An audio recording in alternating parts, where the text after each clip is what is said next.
코로나19 신규 확진자가 8일 연속 요일별 최다 기록을 이어간 가운데 정부는 현행 사회적 거리 두기를 2주 더 연장하기로 했습니다. 대신 결혼식이나 돌잔치에 대해서는 접종 완료자를 중심으로 방역 기준을 완화했습니다. 엄윤주 기자의 보도입니다. 신규 확진자 수는 모두 2,486명, 목요일 발생 기준으로 가장 많았습니다. 하루 전보다 70명 넘게 줄긴 했지만 8회째 요일별 최다 기록을 경신했으며 역대 5번째입니다. 이 가운데 국내 발생은 2,451명으로 전국 곳곳에서 환자가 속출했습니다. 특히 수도권에서만 1,880명이 확진돼 국내 환자의 76.7%를 차지했습니다. 확산세가 거세자 방역당국은 수도권 4단계 등 현행 거리 두기 단계를 2주 더 연장하기로 했습니다.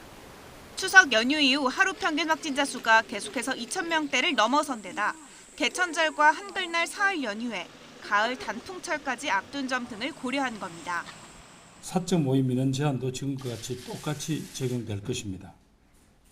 그동안 지속된 방역 강화 조치로 생업에 큰 고통을 겪고 계신 소상공인 자영업자 분들의 심정을 충분히 이해를 합니다마는 다만 피로감을 고려해 백신 접종 완료자에 대한 혜택 범위를 넓혀 결혼식과 돌잔치의 인원 제한을 일부 완화했습니다. 지금의 거리 두기 단계에선 결혼식의 경우 49명까지, 식사하지 않으면 최대 99명까지 참석할 수 있는데 이제부터는 접종 완료자 50명을 포함해 99명까지 결혼식에 참석할 수 있고 식사 없는 결혼식엔 접종 완료자 100명을 더해 최대 199명까지 가능합니다. 4단계 지역에서 최대 4명까지 모일 수 있었던 돌잔치 역시 접종 완료자 45명을 합쳐 49명까지 가능합니다.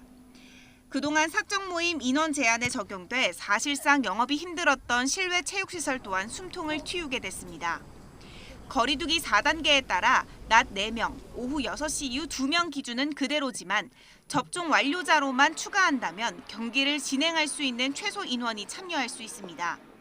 단 종목별 허용 인원은 경기에 필요한 인원 1.5배까지 가능합니다.